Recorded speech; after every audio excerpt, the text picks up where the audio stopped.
In this video, we're going to review how to find the unit rate from a table, and then also we're going to be reviewing how to divide decimals, including decimal values that are negatives.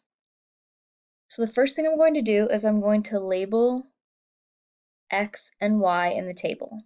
Remember, in a table like this, X is on the left, and then Y is on the right. The unit rate formula is K equals Y divided by X. And remember that K represents unit rate. It also represents the constant of proportionality. And then I'm going to choose a point.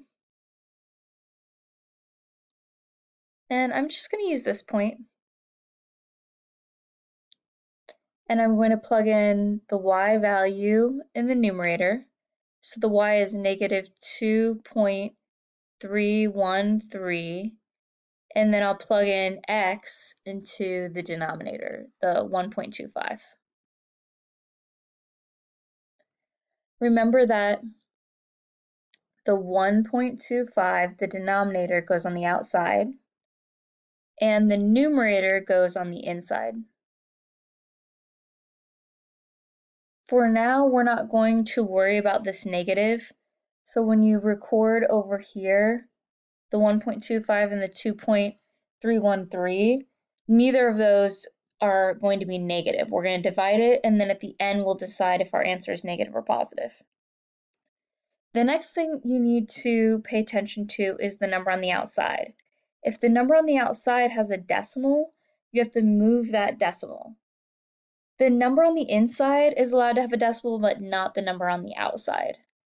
So I'm going to go ahead and move this decimal twice to the right. And if I move that decimal twice to the right, I also have to move this decimal twice to the right. So this becomes 125 on the outside. And then on the inside, 231.3. And I'm going to go ahead and put that decimal up at the top. Then you ask yourself, how many times does 125 go into 2? 0 times. How many times does 125 go into 23? 0 times.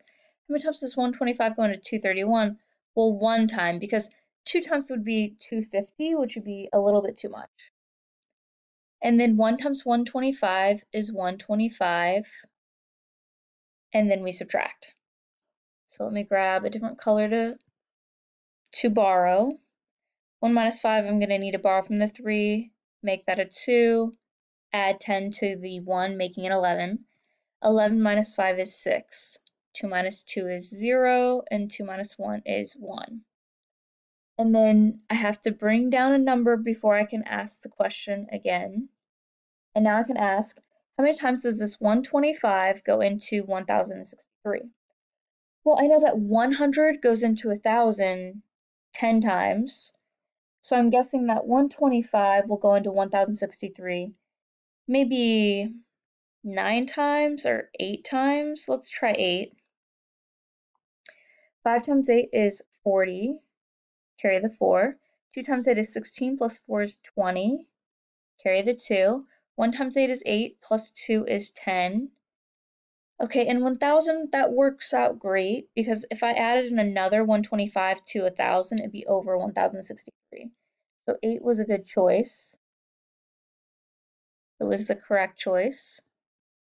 And then I subtract, I get 63, and then I need to add a 0 and bring it down. All right, now we need to estimate. How many times does 125 go into 630? I'm going to estimate 5 times or 4 times. 5 times 5 is 25. All right, 5 times 2 is 10, plus 2 more is 12. 1 times 5 is 5, plus 1 is 6. That worked out great. So we'll put a 5 at the top. 5 times 125 was 625. We subtract and we get 5. I'm going to need a little bit more room, so I'll move this up. I'm also going to switch colors. And now I need to think about, oh yeah, I have to bring down a number.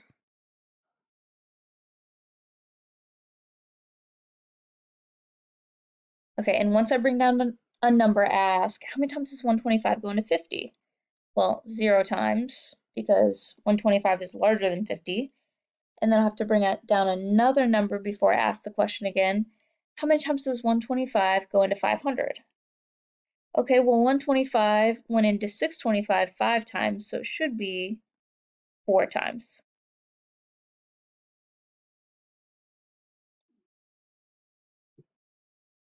Perfect.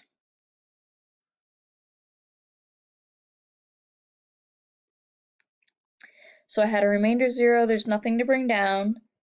And then what I need to check at this point is whether my answer is supposed to be negative or positive. So a negative number, take a look up here.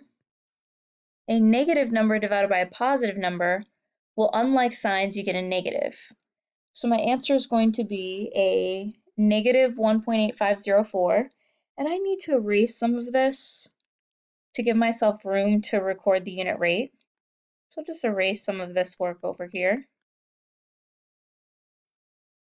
And then I can record my unit rate is negative 1.8504.